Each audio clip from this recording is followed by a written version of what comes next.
가정의 달을 앞두고 지역 아동센터와 보육원 아이들에게 짜장면을 선물하는 따뜻한 기념일, 짜장면 데이를 소개합니다. 동성애에 대한 기독교인의 인식과 태도를 알아보는 조사 결과가 발표됐습니다. 일제의 탄압 속에서도 신앙을 지켰던 김교신 선생의 생가터가 새로운 사역 공간으로 재탄생했습니다. 교회가 세대 간 문화적 갈등을 예배로 풀어갈 수 있도록 돕는 창의적 예배 세미나가 마련됐습니다. 안녕하십니까? 구티비 뉴스입니다. 5월 가정의 달을 앞두고 기독교 NGO 사랑광주리가 아이들을 위한 특별한 행사를 마련했습니다. 아이들에게 최고 인기 메뉴인 짜장면을 지역 아동센터와 보육원에 선물한 건데요. 덕분에 아이들은 행복한 짜장면 데이를 보냈다고 합니다. 윤인경 기자입니다. 5살 다니엘이 제일 좋아하는 음식은 짜장면입니다. 천사원에 있는 형 누나들과 함께 오늘 짜장면 데이가 오기만을 손꼽아 기다렸습니다. 한 상 가득 차려진 짜장면과 탕수육. 아이들은 잔뜩 신이 나 입가에 짜장 소스가 묻는 줄도 모르고 맛있게 먹습니다. 짜장면이 맛있어요.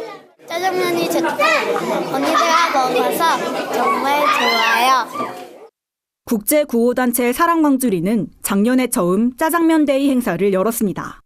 5월 가정의 달을 앞두고 아이들이 가장 좋아하는 짜장면을 지역 아동센터와 보육원에 선물하기 위해서입니다. 이날 짜장면 데이에 함께한 교회 봉사자들은 아이들과 블록 게임을 하고 찬양도 함께 불렀습니다. 목청껏 따라 부르며 즐거워하는 아이들의 모습에 보육원 직원들도 덩달아 행복합니다. 흔하게 먹는 간식도 아니기 때문에 항상 먹지 않기 때문에 짜장면 먹는다 해가지고 많이 기다리고 이 선생님들이 오셨을 때 1:1 사랑을 나눠주다 보니까 아이들이 더 기다리고 함께 외출 나가는 프로그램을 좋아하는 것 같습니다. 사랑광주리는 짜장면 데이에 대한 반응이 뜨겁자 올해는 규모를 더욱 늘렸습니다. 이달 말까지 60개 지역 아동센터와 보육원에 있는 2,000여 명의 아이들에게 짜장면을 선물할 계획입니다. 지역 아동센터나 이런 쪽에 간식 후원이 좀 많이 부족하다는 그런 얘기를 듣고 아이들이 간식이 또 선물이잖아요. 어떻게 보면 그 간식 시간이 즐겁고 저희가 작은 행복을 주고 또 소외된 아이들이 또 가족의 사랑을 또 더 느낄 수 있는 그런 기회를 좀 마련하기 위해서 사랑광주리는 연말연시를 앞둔 11월에도 짜장면 데이를 진행할 것이라며 아이들에게 작은 행복을 전하는 일에 함께 동참해달라고 전했습니다. 구티비 뉴스 윤인경입니다. 동성애에 대한 기독교인의 인식을 알아보는 조사 결과가 발표됐습니다. 이번 조사에선 동성애에 대해 개신교인과 비개신교인 간 현저한 인식과 태도의 차이를 보여 눈길을 끕니다. 한국기독교사회문제연구원이 개신교인 800명, 비개신교인 200명 등 전국 성인 남녀 1000명을 대상으로 조사를 진행한 결과 개신교인이 비개신교인에 비해 35%포인트 이상 동성애를 죄로 인식하는 것으로 나타났습니다. 이러한 인식은 개신교인과 비개신교인 모두 연령대에 따라 차이를 보였는데 연령대가 높을수록 동성애를 죄라고 생각했습니다.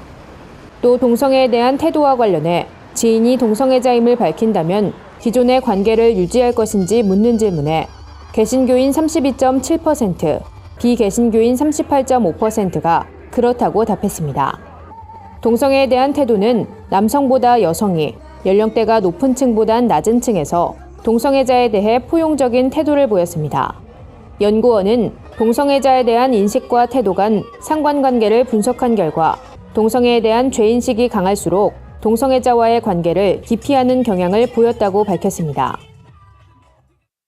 일제강점기 시대 무교회주의를 외치며 민족의식을 고취했던 신앙인이 있습니다. 바로 김교신 선생인데요.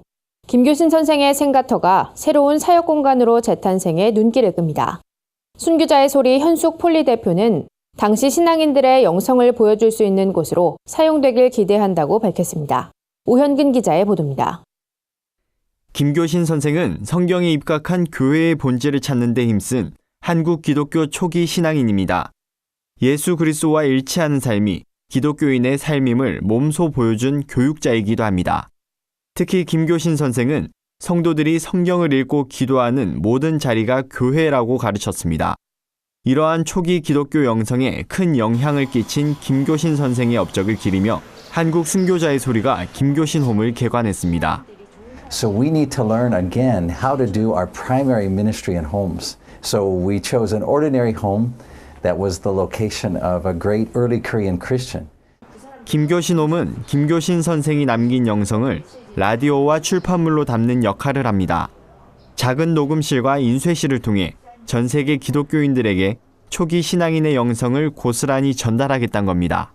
현숙 폴리 대표는 김교신 선생의 신앙은 굉장히 순수하고 깊었다며 그러한 영성이 담긴 분의 설교가 묻혀지지 않고 현대를 살아가는 기독교인들에게 들려줄 수 있도록 노력하겠다고 밝혔습니다.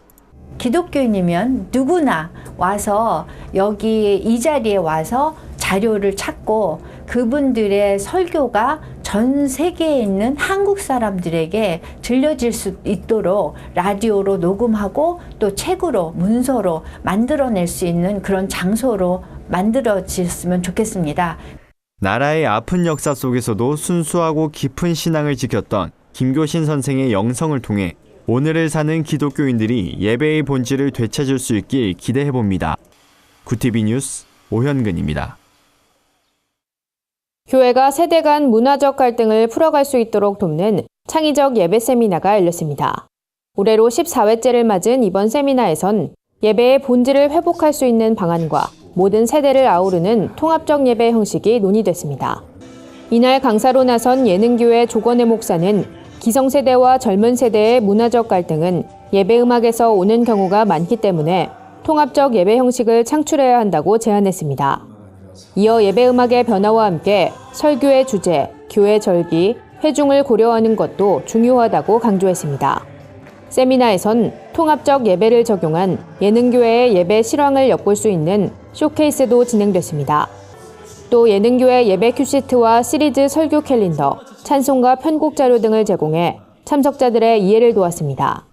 한편 세미나를 주최한 예능교회 예배문화원은 교회가 전통적 예배에서 통합적 예배로 변화하기 위한 여러 과정들을 연구 분석하고 세미나와 컨설팅을 통해 교회의 변화를 돕는 역할을 감당하고 있습니다. 오늘의 해외 주요 뉴스를 윤인경 기자가 전해드립니다. 구티비 월드와이드입니다.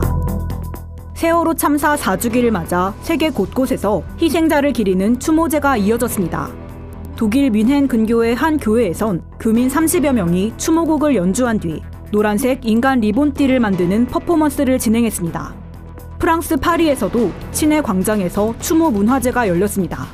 참석한 재불 교포와 유학생들은 진실을 끝까지 밝히겠다는 유가족에게 연대의 마음을 보낸다며 기금 마련을 위해 벼룩시장과 한인 예술가들의 공연을 준비했다고 밝혔습니다. 4.16 해외 연대에 따르면 세월호 4주기 추모 행사는 전 세계 12개국 45개 도시에서 진행될 예정입니다. 시진핑 주석에게 복음을 전하려 했던 한 중국인 여성이 구금됐습니다. 중국 인권단체 차이나 에이드에 따르면 저우진샤는 지난 3월 하나님은 전 세계인들을 사랑하시고 시진핑에게 크게 말씀하고 계신다란 내용의 피켓을 들고 서 있다가 경찰에게 붙잡혀 구금됐습니다. 중국 경찰은 저우진샤의 행동을 사회 질서를 파괴하는 행위로 보고 모든 물품을 압수한 것으로 알려졌습니다. 한국 순교자의 소리 폴리 현숙 대표는 중국 정부는 기독교가 그저 개인의 신앙에 머물길 원하지만 기독교인들은 권력자에게도 하나님의 진리를 전하기 위해 부름받았다며 저우진샤는 우리에게 이 사실을 분명하게 상기시켜준다고 말했습니다. 환경보호운동에 앞장선 미국의 유명 변호사가 지구 황폐화를 경고하며 스스로 목숨을 끊은 사실이 알려졌습니다. 뉴욕타임스에 따르면 데이비드 버켈은 현지 시간 14일 뉴욕 브루클린의 한 공원에서 스스로 몸에 불을 붙여 숨진 채 발견됐습니다. 버켈은 유서에서 대부분의 사람들이 화석 연료로 인해 건강에 해로운 공기를 마시고 있고 그 결과로 일찍 죽고 있다며 자신이 화석 연료를 이용해 분신한 것은 바로 이를 알리기 위함이라고 밝혔습니다. 버켈은 최근 환경보다 경제적 이익을 우선시하는 트럼프의 기후변화 정책에 매우 분노했던 것으로 알려졌습니다. 성적 소수자 옹호단체에서 고문 변호사로 활동하던 버켈은 은퇴 후 환경운동가로 활동해왔습니다. 네덜란드에서 매년 열리는 장례 엑스포에 자살 기계가 전시돼 논란입니다. 호주의 안락사 활동가인 필립 니슈케 박사와 네덜란드의 알렉산더 바닝크 디자이너가 만든 자살기계 사르코는 버튼만 누르면 죽음에 이를 수 있는 기계입니다. 니슈케 박사는 인터뷰에서 생명을 소중한 선물로 받았다면 자신이 택한 시간에 선물을 버릴 수도 있어야 한다며 언제 죽을지 선택하는 것은 아픈 사람들만의 특권이 아닌 인간의 기본적 권리라고 주장했습니다. 이들은 자살기계의 디자인을 온라인에 올려 원하는 사람은 언제든지 3D 프린터를 통해 만들 수 있도록 할 것이라고 밝혔습니다. 중국판 트위터 웨이보에서 동성애 관련 게시물이 전면 삭제됐습니다. 홍콩 명보에 따르면 웨이보는 지난 13일 인터넷 안전법에 따라 오는 7월까지 3개월간 집중 단속을 통해 불법 게시물을 삭제하겠다고 밝혔고 이 불법 게시물엔 동성애 관련 게시물도 포함된 것으로 알려졌습니다. 이에 일부 중국 누리꾼들은 나는 게이다란 해시태그를 단 게시물을 올리며 강력 반발했지만 이러한 글은 웨이보에 의해 모두 접근이 차단됐으며 동성애 사이트도 잠정 폐쇄됐습니다. 구티비 뉴스 윤인경입니다. 주요 단신입니다. 대법원이 사랑의 교회 담임 목사인 오정현 목사에 대해 교단이 정한 목사 요건을 갖추지 못했다는 취지의 판결을 내렸습니다.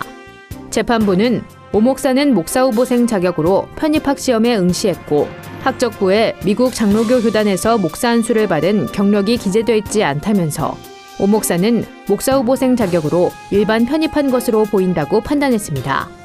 이어 총신대 신학대학원 편목 편입과정에 시험을 치러 합격했다고 판결한 2심 재판을 다시 하라고 결정했습니다. 새노래 명성교회가 재직회를 갖고 차기 담임 목사 청빙을 위한 2기 청빙위원회를 새롭게 꾸렸습니다. 그러나 청빙위원들은 앞서 청빙이 무산되자 이에 대한 책임을 지고 사퇴했던 위원들이 대부분 유임된 것으로 알려졌습니다. 새노래 명성교회는 그동안의 청빙위 사역과 결정이 교회를 위한 것이었다고 판단해 이들에게 청빙 작업을 다시 맡기기로 했다고 밝혔습니다. 북한 기독교 총연합회가 오는 28일 서울 목동 한사랑교회에서 탈북 기독인 1000명이 함께하는 통일소원 특별기도회를 엽니다. 북기총은 1000여 명의 탈북 기독인들이 한국 기독교 역사상 처음으로 한마음 한뜻이 되어 나라와 민족을 위해 기도할 것이라고 밝혔습니다. 한국기독교선교 100주년 기념교회가 주최하고 마포구청이 후원하는 제21회 양화진 음악회가 오는 27일 오후 8시 양화진 외국인 선교사묘원에서 개최됩니다.